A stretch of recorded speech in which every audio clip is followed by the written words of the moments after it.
Muchas gracias, Juan.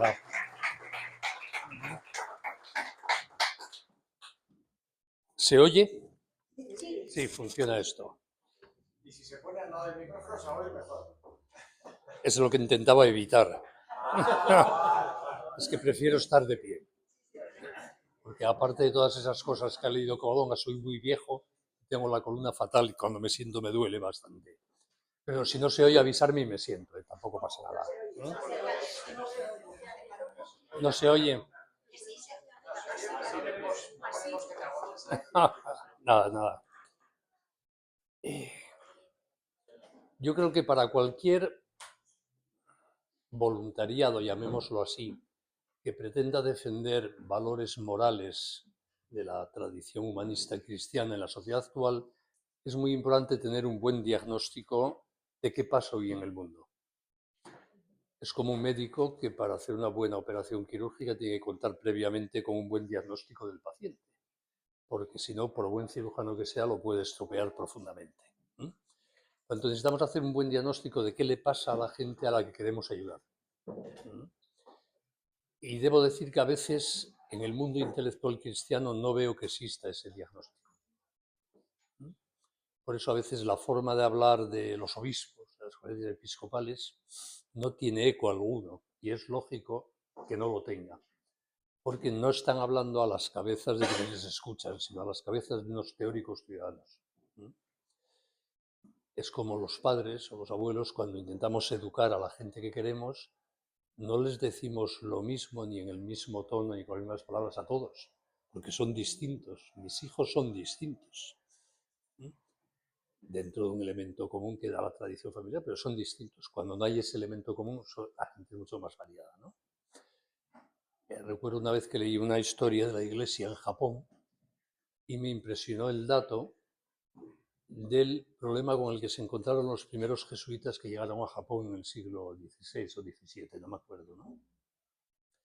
Y es que en japonés no existía la palabra persona ni el concepto de persona. El japonés no se ve a sí mismo, no se veía como una persona, el concepto individual, autónomo, etc. Se veía como un miembro de la comunidad japonesa. Para una persona que no sabe lo que es una persona, hablarle de Dios como persona, de la Trinidad, tres personas, tal, imposible, no tiene nada. Entonces tú puedes colocarle un rollo al japonés, quedarte tú muy contento diciendo ya he evangelizado Japón y no se han enterado de nada. Y eso nos pasa a veces a nosotros. Colocamos nuestro rollo, muy bien argumentado, teniendo razón, pero a lo mejor aquel al que hablamos, sin más, no nos entiende. No es que no esté de acuerdo o no quiera, es que tú sabes lo que le estamos diciendo. Y sería una pena hacer mucho esfuerzo para nada. Por eso la necesidad del diagnóstico. ¿Qué le pasa? Y no hablo solo de España, hablo del mundo, por lo menos del mundo occidental, que es lo que yo conozco un poquito, ¿no? ¿Cuál es la característica fundamental de la cultura actual, de la forma de pensar hoy en el mundo occidental? En mi opinión, que el mundo occidental ha renunciado a razonar. No creemos en la razón. O sea, no creemos que razonando nos podamos aclarar, discernir con certeza lo verdadero y lo falso, lo bueno y lo malo. Y esto es importante porque habitualmente los que sí creemos en la razón razonamos creyendo que razonando vamos a convencer al de enfrente, pero si este no razona es inútil el esfuerzo. Toda la cultura occidental se ha basado, es una breve historia de 25 siglos, pero resumidita. Toda la historia occidental se ha basado en que podemos fiarnos de la razón. Esto fue algo que vio claro Sócrates y empezó a razonar. Y cambió el mundo. Somos hijos de Sócrates. Y se dio cuenta porque se fiaba de la razón que la manera de razonar es hablar con otros. Que uno no se aclara encerrándose en una torre a pensar el solito, sino que nos aclaramos hablando. Porque hablando con otros contrastamos la solvencia de nuestras opiniones. Las chequeamos con experiencias y sentimientos ajenos. Podemos rectificar en consecuencia porque nos faltaba perspectiva, información, datos. Y así el diálogo permite que los dos que dialogan vayan acercándose juntos a la verdad poco a poco. Por eso lo único que conocemos de Sócrates son los llamados diálogos de Platón, que son las conversaciones de Sócrates con sus conciudadanos.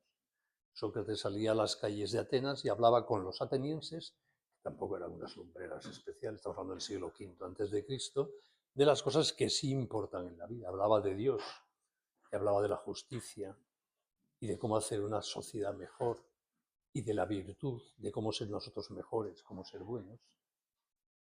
Intentaba convencer a sus oyentes de que podían mejorar su vida, tener mejor criterio, aclararse, rectificar, y a veces era él el que reconocía que estaba equivocándose. Ahí se funda Occidente, en una confianza en la razón y en el diálogo, en la conversación, como medio de acercarse a la verdad. Esta es la gran fuente de la cultura occidental. La segunda viene de Roma. Es un clásico decir que Occidente es como un gran río cuyas aguas fluyen desde Atenas, Roma y Jerusalén, ¿no? Esa es la herencia de Atenas, la razón, la confianza en la razón. La segunda gran influencia en la cultura occidental viene de Roma. Los romanos fueron el pueblo más... ¿Puedo sentarme? Los romanos fueron el pueblo más bestia que ha conocido la historia de la humanidad. Eran pura violencia. El Estado romano era la institucionalización de la violencia, de la guerra. Pero, influidos por el pensamiento griego, se dieron cuenta de que tenían que ver cómo controlaban su violencia. Y por eso lo que hemos heredado de Roma es el derecho. Cómo poner criterio de justicia a nuestro inmenso potencial de ser violentos, de ser injustos, de esclavizar, de dominar. De hecho, las legiones romanas fueron la máquina de matar más eficaz que ha conocido la historia de la humanidad hasta las SS hitlerianas. Y la tercera influencia que confluye en fundar lo que se llama Occidente es el cristianismo, que ha sido fundamental, porque Sócrates se fió de la razón, pero no sabía por qué podía fiarse de la razón. Veía que funcionaba. Pero quien convenció a nuestro mundo de que podemos fiarnos de la razón porque el mundo es razonable fue el cristianismo. Porque fue el que nos dijo el mundo es razonable porque es el fruto del acto de un tipo muy inteligente al que llamamos Dios. Y está muy bien pensado todo lo que existe. Y por eso nuestra razón nos permite saber en qué consiste todo lo que existe, porque todo lo que existe consiste en algo que es lo que Dios pensó al crearlo. Y por eso la razón funciona. Si el mundo fuese el caos, la razón no funcionaría, no tendríamos forma de introducir criterios racionales en la comprensión de lo que nos rodea. Y esta es la gran diferencia entre la cosmovisión del mundo occidental, que tiene una matriz cristiana, y lo que pasa hoy día. Cuando uno cree en Dios, sabe que todo lo que existe es razonable, está bien pensado. Sabe que el ser humano consiste en algo, eso que hemos llamado siempre la naturaleza humana.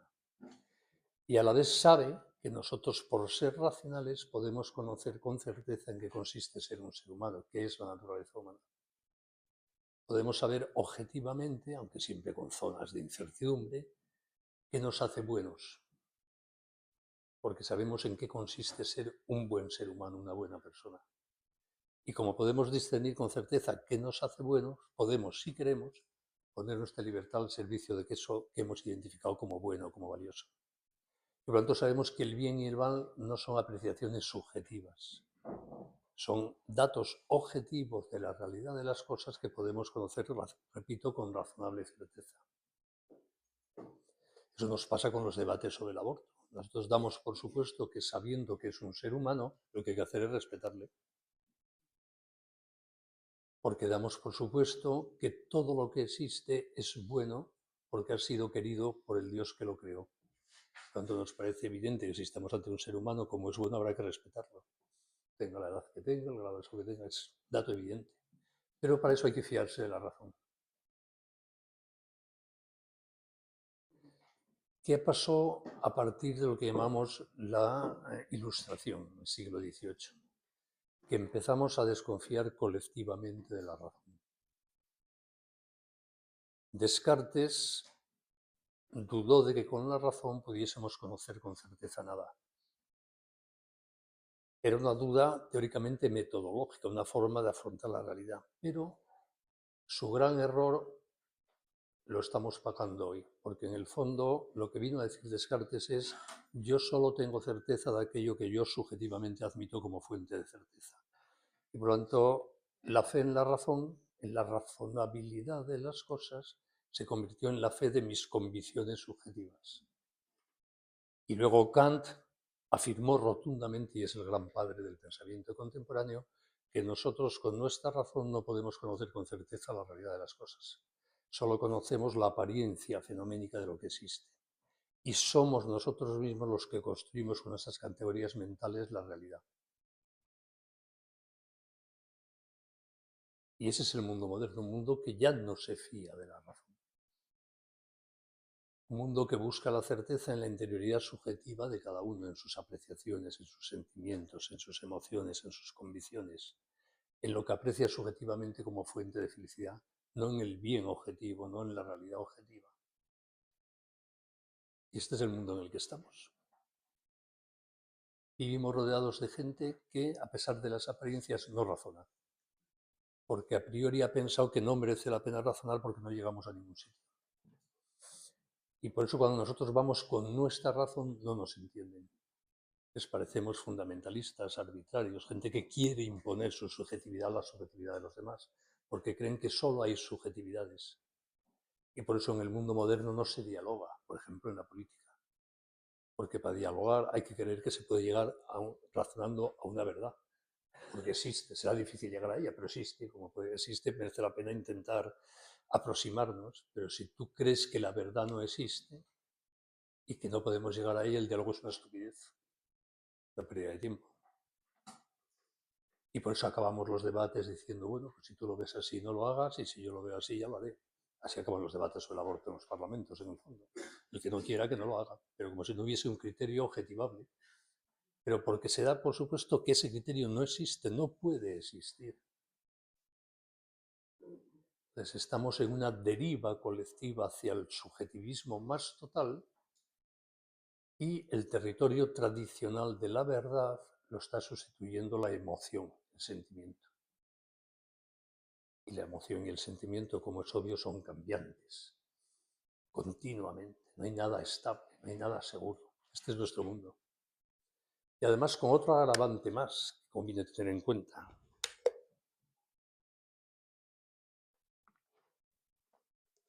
Y es que en el momento en que empezó esta subjetivización del pensamiento, estaba sucediendo otra cosa, que es la aparición de la ciencia contemporánea.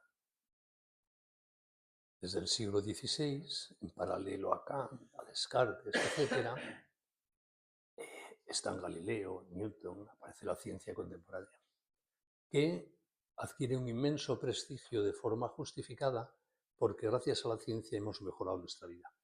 O si queréis, gracias a las técnicas que han posibilitado las ciencias contemporáneas. Por lo tanto, todo lo que tiene que ver con el conocimiento científico y con la tecnología derivada del conocimiento científico nos parece una maravilla. Y repito, con razón, ¿eh? Consecuencia de esto, para el mundo moderno solo hay una verdad, que es la de la ciencia. Es así, esa no es subjetiva. Pero claro, la ciencia es una maravilla, pero muy limitada, porque con el procedimiento propio de las ciencias contemporáneas solo podemos conocer lo que es matematizable, cuantificable. Y todo lo que no es matematizable no entra en el terreno de la verdad, de la certeza. Y así hemos enviado al territorio de lo subjetivo, de lo no compartible, de lo no objetivable, todo aquello que no es matematizable. Dios, el bien, la naturaleza humana, el alma, el valor de una sonrisa, porque todo eso no es objetivo, eso es subjetivo. Bueno, si a ti te convence, allá tú. No se puede compartir. Consecuencia, nuestra civilización, gracias a Dios, tiene profundas claves humanistas, que son las que hemos heredado y todavía no hemos destruido de la vieja sabiduría tradicional. Pero como ya no estamos intelectualmente arraigados en las raíces que permitieron construir esa vieja sabiduría humanista, cada vez la entendemos menos, la comprendemos menos. Y no somos capaces de reparar las fallas que se producen en esa tradición. Y por eso llenamos los frontispicios de las constituciones y el lenguaje políticamente correcto de los derechos humanos. Pero como ya no sabemos cuál es el origen y el fundamento de los derechos humanos, las quiebras que se van produciendo, por ejemplo el aborto, no sabemos reparar, no tenemos argumentos. ¿Por qué es valioso y digno el ser humano? Con este pensamiento contemporáneo no lo sabemos, la dignidad no es matematizable, no la encontramos en el laboratorio. Gracias a Dios tenemos todavía ese concepto porque son 2000 años de historia, 2500. Pero cuando uno no sabe la fuente de algo, deja de valorarlo, deja de entenderlo.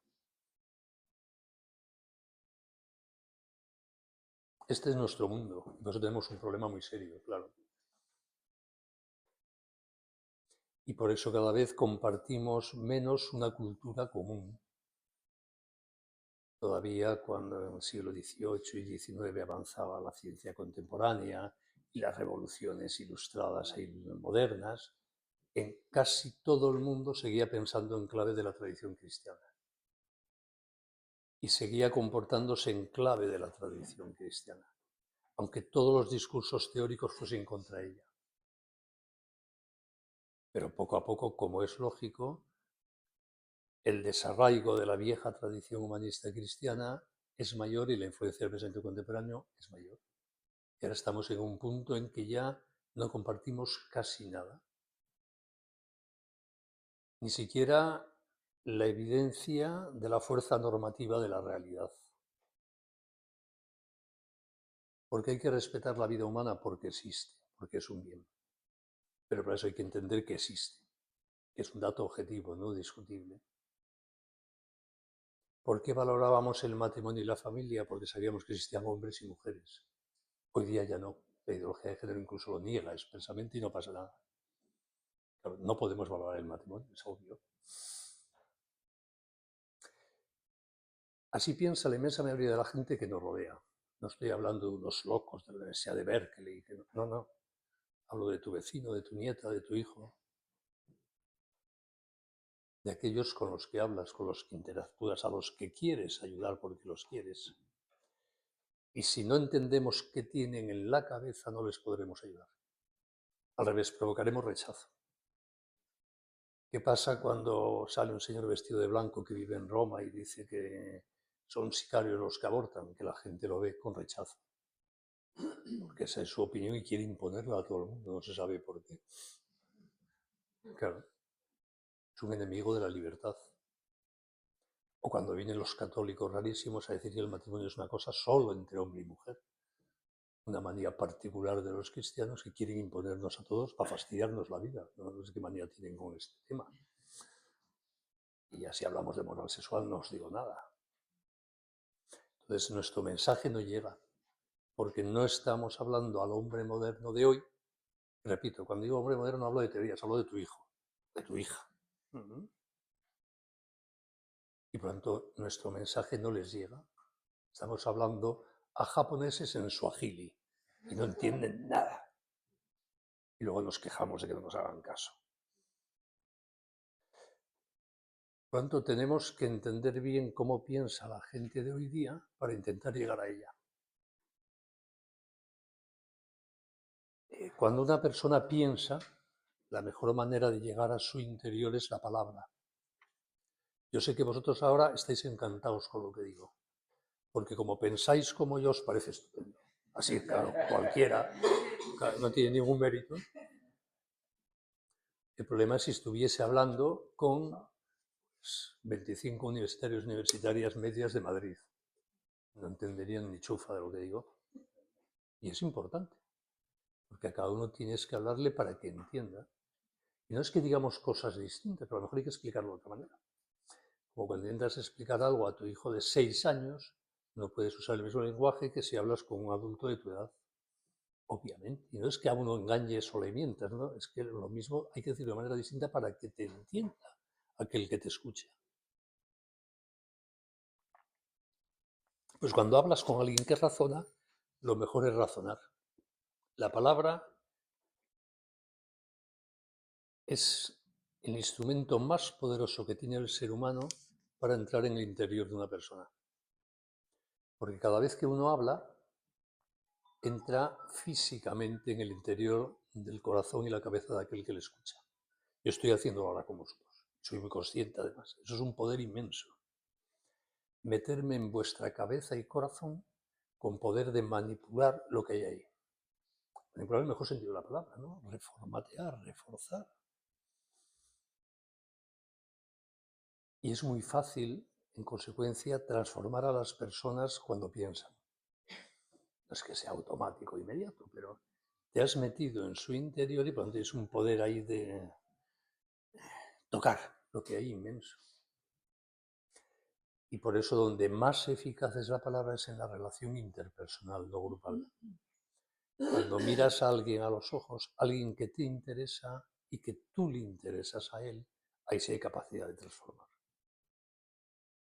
Por eso el sitio originario de la educación es la familia, porque ahí la gente se quiere, está chupado de educar. Pero ¿qué hacer con aquellos que no piensan? O sea, con el 99% de los ciudadanos de España hoy día. Si no puedes entrar en ellos a través de la palabra, solo te queda otra puerta de entrada, porque existe otra puerta de entrada, que es el testimonio. Porque los que no piensan ven. Eso sí que de momento por lo menos nos han anulado. Y por lo tanto lo que ven les conmueve o no les conmueve, les provoca rechazo o no. Me enseñaba Eusebio antes un folletito que ha escrito que se llama El valor de la sonrisa o algo así. Es muy importante. Una sonrisa se ve y transmite un mensaje de cariño, de atención. Incluso para aquel con el que no puedes hablar. Claro, eso es poderosísimo. Y a lo mejor la sonrisa abre una puerta que permite luego el diálogo. Pues sí. Qué importante es hoy día el testimonio. Porque a través del testimonio podemos llegar a los que no nos escucharon nunca. Por eso, una vez más, la familia es la gran fuente educadora, porque en la familia nos vemos, nos conocemos. Por lo tanto, hay una gran capacidad de, con lo que hacemos, con lo que elogiamos, con lo que sonreímos o no, con lo que censuramos o no, ir transmitiendo mensajes a nuestros hijos. Antes, por ejemplo, en las familias se educaba mucho compartiendo la televisión, sin más. Vemos lo mismo y comentamos espontáneamente, vaya mierda, esto me gusta, qué guarrada. Sí, y sin grandes discursos, va dándole criterio a todo. Como ahora cada uno está en su habitación con su iPad o su móvil, no hay ocasión ni de comentar y no se educa, pues bueno, normal. Entonces el niño queda solo para formarse su criterio con lo que oye, sin ese acompañamiento que sea con el comentario más banal de papá y de mamá.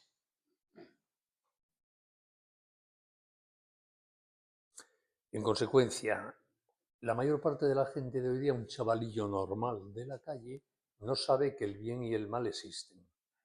No digo que identifique bien o el mal, no, no sabe que el bien y el mal existen, porque nadie se lo ha dicho. Es más, lo normal es que mucha gente le haya dicho que el bien y el mal no existen.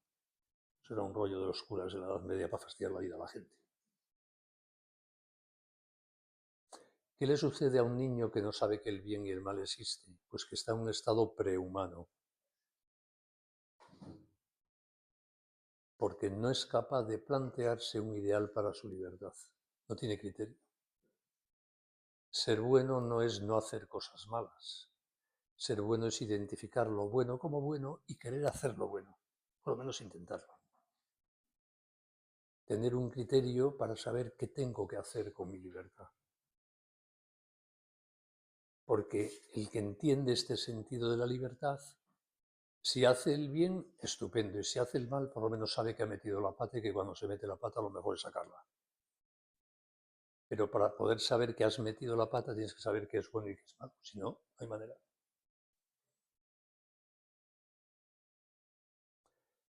Consecuencia de todo esto que estoy diciendo en la práctica, hoy día hay que trabajar muy a fondo las cosas. No basta ir por ahí diciendo el aborto es un asesinato. No. Comprendo que lo fácil era hablar cuando había convicciones compartidas, pero somos ciudadanos del siglo XXI, no del siglo XIII. Esto es apasionante, ¿eh? Porque nosotros somos responsables del siglo XXI, vosotros y yo. Yo no soy responsable de los problemas de los hombres y mujeres del siglo XIII porque no estaba allí. Ellos se lo pierden. Pero sí soy responsable de los hombres y mujeres del siglo XXI porque yo estoy en el siglo XXI. Por lo tanto, deben preocuparme los problemas de los hombres y mujeres del siglo XXI. Más fáciles, más difíciles en las otras épocas, siempre será discutible, me da lo mismo. Estos son los míos. Y quejarse no sirve para nada, ni compararse.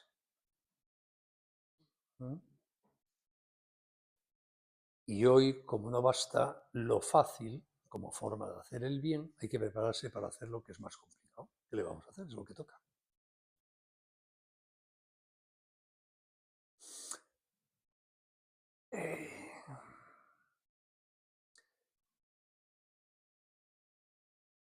Tenemos que ver cómo hacemos lo que hacemos de forma que toque el corazón y, si se puede, la cabeza de aquellos a los que queremos llegar. Y eso exige mucha paciencia, paciencia infinita. El gran regalo que Dios ha hecho a los hombres, bueno, ha hecho muchos, ¿no? Pero uno de los potentes es el tiempo. Los seres humanos somos seres cronológicos, históricos. Nos vamos haciendo en el tiempo, no estamos hechos del todo nunca. Por lo tanto, el tiempo es una inmensa oportunidad. Y por eso no se puede desesperar de nadie, ni de uno mismo, ni de los demás, mientras no se haya muerto. Porque siempre cabe la conversión, el cambio. Y por eso hay que invertir a largo plazo. Tener una paciencia infinita, que eso es amar, tener paciencia infinita. Mis hijos no van a ser santos a los 13 años y 2 meses, ni de coña. Ni a los 29, ni a los 89 probablemente. Tener paciencia hasta que se mueran y estar disponibles para ayudar en lo que puedas. Y no importa ver los resultados materiales de las cosas que hacemos. Éxito o fracaso son categorías que no cuentan. Nuestra responsabilidad es sembrar, decir, sonreír, dar ejemplo, demostrar alegría. Tenemos un aliado importante para esta labor de ser revolucionarios, que es lo que nos toca en este momento histórico. Y es una característica de los seres humanos muy importante, ya Aristóteles la valoró como para fundar toda su ética en esta característica, que es que todos los seres humanos quieren ser felices, todos. Hasta el suicida quiere ser feliz. Intenta suicidarse porque no lo consigue, pero lo que le gustaría es ser feliz. Y por lo tanto, de forma inevitable a todos los humanos nos atrae la gente feliz. Es inevitable. El valor de la sonrisa otra vez.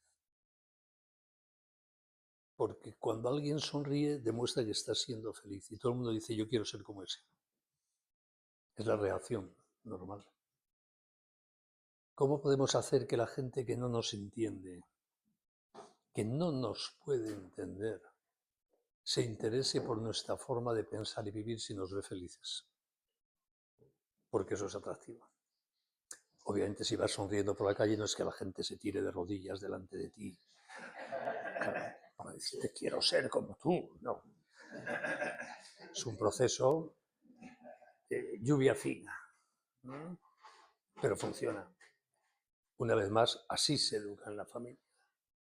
Si el niño ve que papá y mamá son razonablemente felices, querrá ser como papá y mamá. Si los ve tristes y encabronados, no querrá ser como ellos. Y es normal. ¿Por qué tanta gente joven hoy día no quiere casarse? Porque ha visto sufrir a papá y a mamá y no quiere que sufrir. Normal. Esta es la inmensa trascendencia del ejemplo que damos a las nuevas generaciones. Si transmitimos miedo a la vida, luego no podemos pedirles que tengan niños. No querrán tener niños. Si transmitimos infidelidad matrimonial, bronca y pelea, no querrán casarse. Lógico. Si todo el mundo se divorcia y se pelea, huirán de eso. Hace unos años daba ya una charla sobre sexualidad y matrimonio en un instituto de Vallecas, en Madrid. Coloqué mi rollo y al final un chavalillo, de tener 15 o 16 años, que estaba sentado en la primera fila y tenía cogidita de la mano a otra niña de su edad, me dijo: lo mío con esta es tan serio que no me casaré jamás. Y yo lo entendí. Pensé que habrá visto este pobre en su casa, que es el matrimonio, para considerarlo incompatible, por eso tan bueno que claramente siente por esta. Esa es nuestra responsabilidad, dar buen ejemplo. Y que se note que somos felices con lo que hacemos. Porque eso, antes o después, va calando, genera preguntas, interpelaciones. Yo, que soy ya muy viejo, he vivido muchos siglos, he aprendido una cosa con el tiempo. Y es que llega una edad en la vida en la que se ve quién es feliz y quién no es feliz. En edades jóvenes y medianas eso se disimula bastante, porque no hay un balance. Pero cuando llegas a viejo el balance es inevitable. Y llega un momento en que la gente se pregunta: ¿por qué yo soy infeliz y ese, mi hermano, mi primo, es feliz? Y se le nota. Y pues hay tanta conversión al final de la vida. Porque cada uno ya está en condiciones casi de valorar el momento final. Yo me casé jovencito con mi mujer, acabamos de cumplir 40 años de casados el año pasado. ¿Por qué me casé con ella? Porque la quería y porque estaba muy buena, no voy a disimular.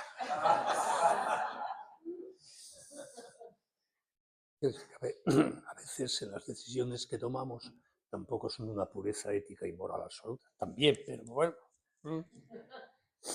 Tanto éramos dos que nos queríamos y, si queréis, incluso un poco egoístamente, ¿vale? Lo admito.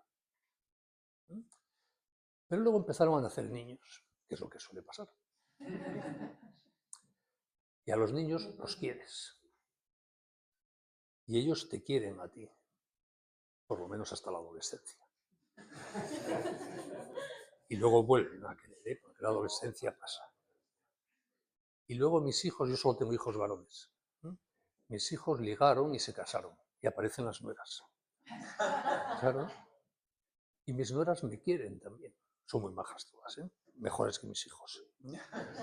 Y por lo tanto, lo que fue un amor, si queréis, un poco egoísta de dos, va ampliándose a más gente. Y luego nacen los nietos, eso ya, la maravilla del mundo. Quieres a tus nietos y los nietos te quieren.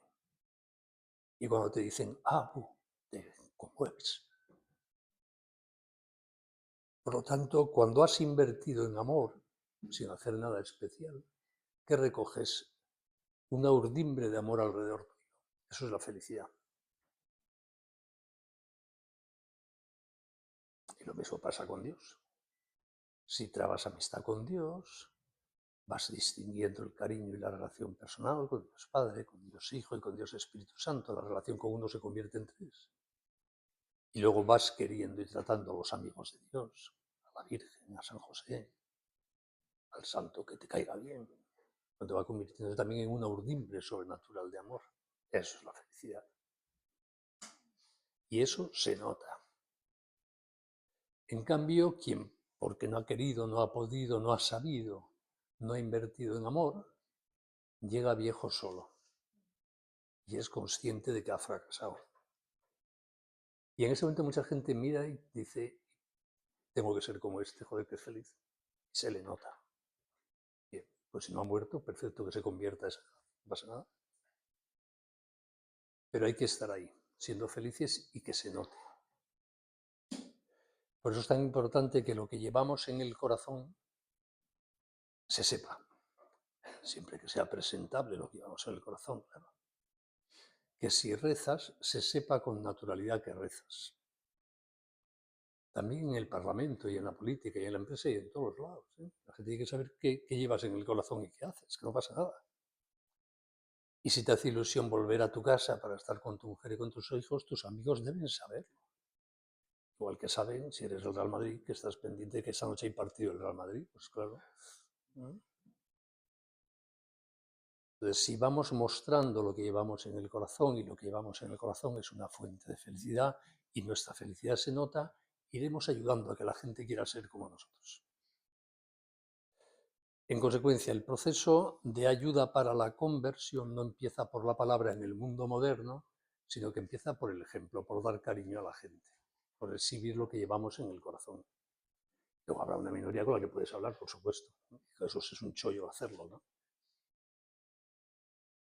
Y este es un proceso lento, porque hay que integrar nuestra influencia en los demás en la biografía concreta de los demás. Ese es un proceso lento, como es lento el proceso de educar a tus hijos. ¿Sí?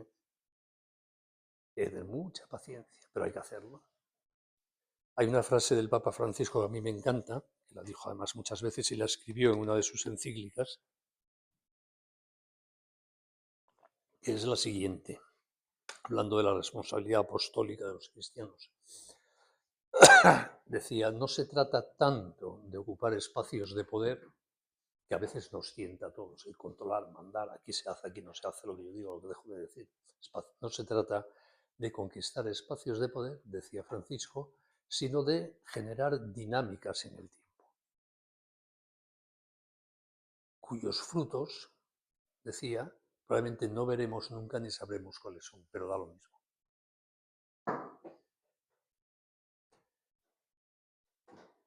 Vosotros hacéis campañas estupendas. Os conozco por la prensa un poquito. Maravilloso. No os obsesionéis con los resultados. Los mejores no los veréis nunca, salvo que Dios quiera haceros un regalillo de vez en cuando. Pero existirán. ¿Conocéis la historia del Señor de los Anillos? No, por lo que veo. Pues os perdéis mucho, es el mejor libro de teología que se ha escrito nunca. El Señor de los Anillos es la historia de cómo a un tipo bastante mediocre, llamado Frodo, le toca salvar el mundo. No os la voy a contar, pero merece la pena conocerla. Tiene que destruir el anillo del poder, que es el anillo del mal. Entonces Frodo es una persona que se caracteriza porque sabe que no vale para esa misión. De hecho, el mundo de los Anillos es de grandes guerreros, magos poderosos y tal, y Frodo es un puñetero joven, nada, una porquería de raza. Pero como le toca esa misión, lo bueno de Frodo es que la asume, sabiendo que él no puede cumplirla, que no tiene cualidades. Y al final lo logra. Tenemos que ser todos como Frodo. Todos somos una misión. ¿No valemos para ella? Por supuesto que no valemos. Pero asúmela. El gran arma, pienso yo, de la providencia divina es la libertad de cada uno de nosotros. Dios no se dedica en general a hacer milagros, ni provocar cataclismos, ni cosas de esas. Usa nuestra libertad para hacer ordinariamente el bien en el mundo. Ese es el arma de la providencia divina. Es curioso que haya diseñado el mundo así. Seguro que nosotros hubiésemos diseñado el mundo de otra manera. Un montón de ejércitos con generales a mis órdenes y todo el mundo firme. Pero Dios claramente no funciona así. Quiere nuestra libertad para hacer el bien.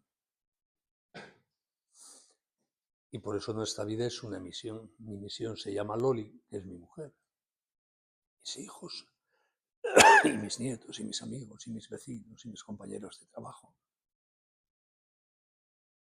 Y es mi libertad el arma que puede utilizar Dios para hacer buena a esa gente que me rodea.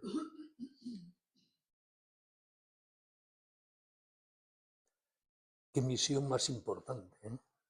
Ser el instrumento de la providencia.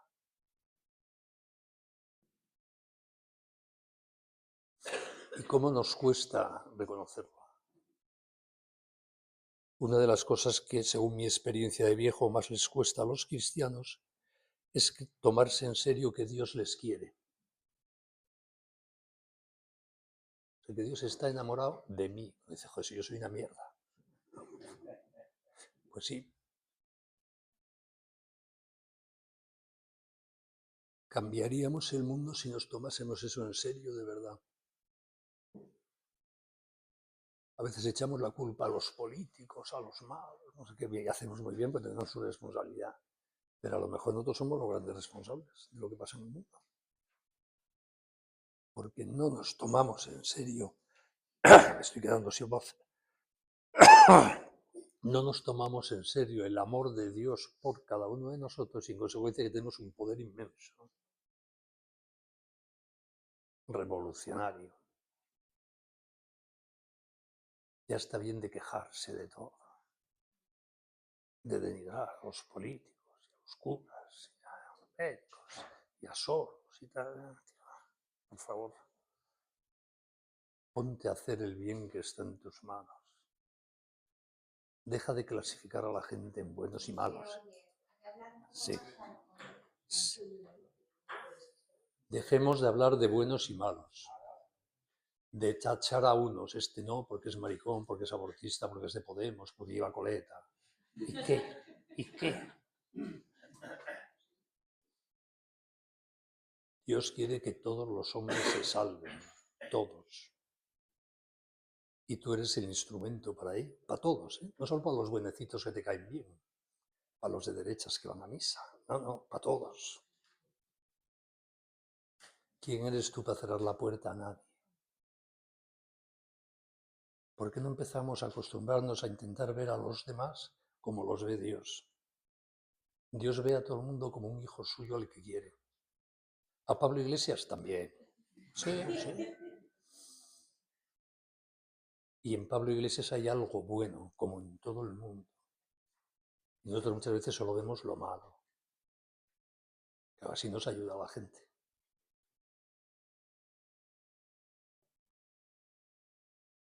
Yo no recuerdo de mis hijos cuántas veces me fallaron, me engañaron, cuántas veces les cambié los pañales. No me acuerdo. Me acuerdo de las cosas buenas que van saliendo de ellos, porque es lo importante. A ver si somos capaces de mirar a todo el mundo así. Eso es transformador. Ese es un testimonio de felicidad, de que valoras a los demás de verdad. A veces creamos unas barreras inmensas con la gente que nos rodea. Puede pasar en el matrimonio. Uno empieza a pensar de su mujer solo las cosas malas que hace. Claro, acaba mal el matrimonio. ¿Sí? ¿Por qué no pensamos en las cosas buenas? Y en vez de obsesionarnos con los defectos de aquellos a los que queremos, intentamos obsesionarnos con las cosas buenas que tienen, que seguro que son muchísimas.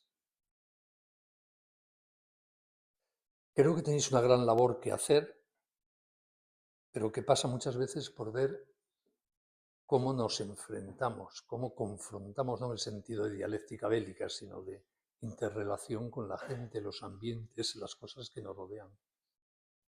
Porque a veces nos equivocamos. ¿Cuánto cristiano, por ejemplo, pesimista hay? ¿Cómo vas a atraer contigo a nadie siendo pesimista? O estando quejándote todo el día de lo mal que está el mundo. No te seguirá nadie. A veces confundimos el pesimismo con la esperanza. Se puede ser pesimista, pero no se puede ser desesperanzado. Pesimismo es un juicio racional sobre, con los datos que tenemos, si una cosa va a arreglarse o no. No se puede ser pesimista, saber que esto no se va a arreglar, ni mañana ni pasado. Pero lo que no se puede es ser un cristiano desesperanzado. Porque la esperanza no tiene nada que ver con el optimismo y el pesimismo, sino con la confianza en Dios. O sea, yo sé que el aborto no vamos a acabar con él ni mañana ni pasado ni en un siglo. Principio. Pero eso no me hace ser desesperanzado, porque sé que Dios sí sacará adelante la vida de toda la gente en este mundo.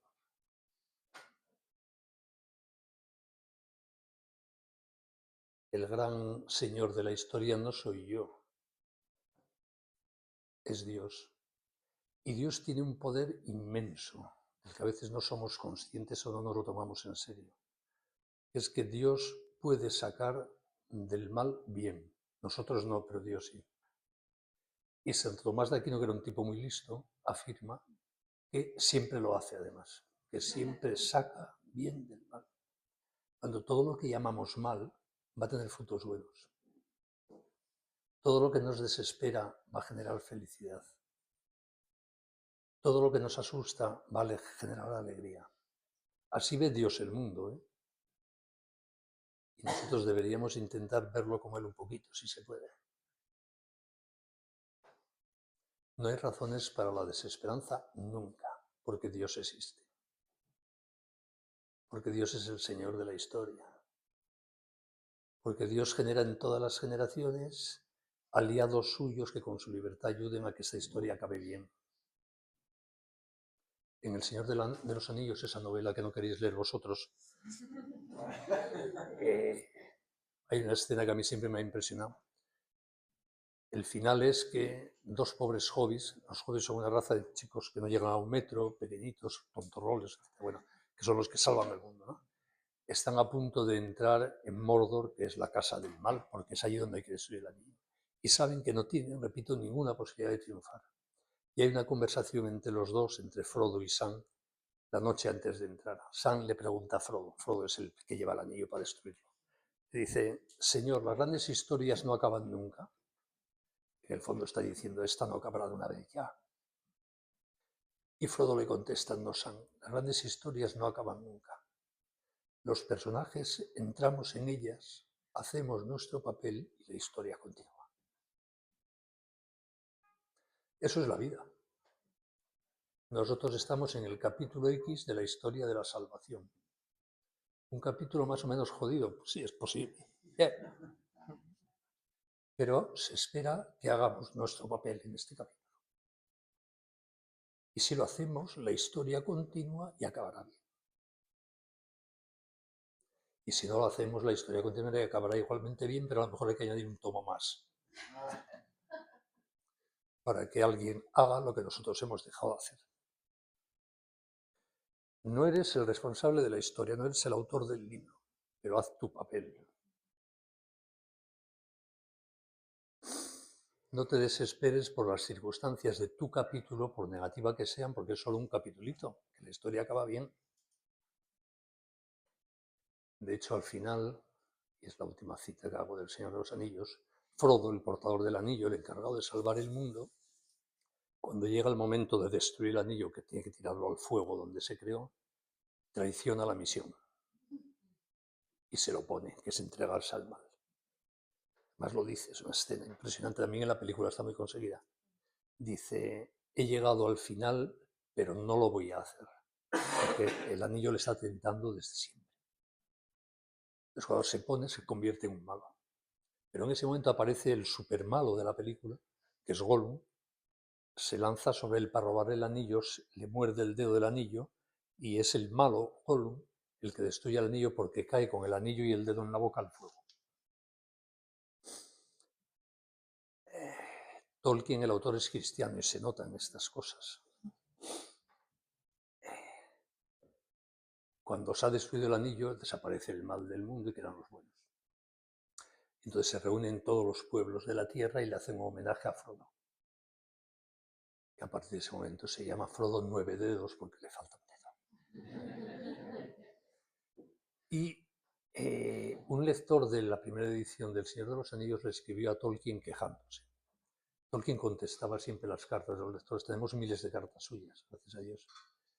Y un lector, que sería el típico cristiano negativo y pesimista, le escribe a Tolkien diciéndole que le parece fatal esa escena final en que los pueblos de la tierra homenajean a Frodo, porque le dice, Frodo al final traicionó la misión.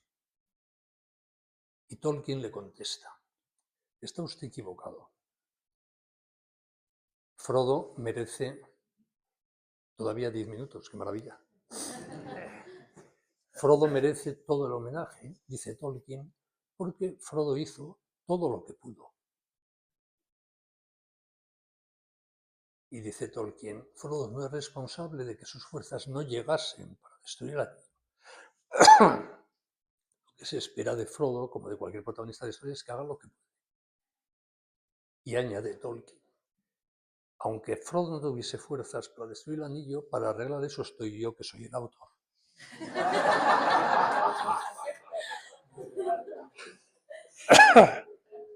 Y por eso aparece el malo Gollum y la historia acaba bien.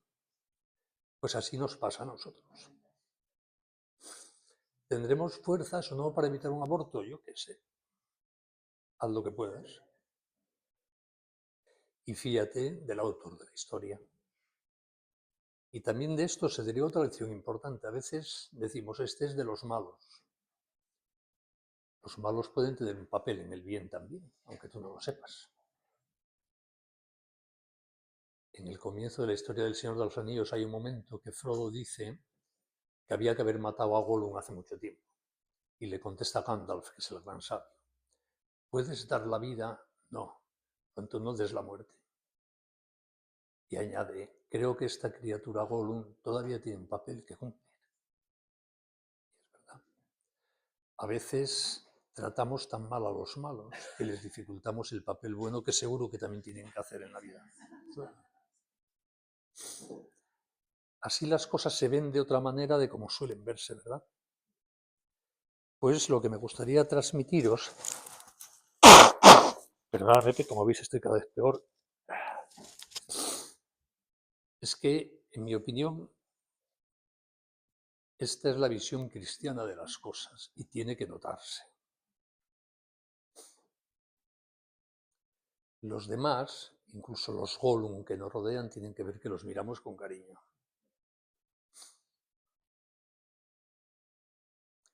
En todas las circunstancias, en todos los juicios, en todas las palabras, tenemos que saber que el autor de la historia está pendiente. Tranquilo, no eres más que un puñetero personaje. Te creas aquí el que va a construirlo todo. Es apasionante vivir la vida así. Y puede ser profundamente eficaz. Pues yo creo que con todo lo bueno que hacéis en 40 días por la vida, si reforzáis estos parámetros culturales de diagnóstico de ambiente, seréis todavía un poquito más eficaces. Muchas gracias por vuestra atención.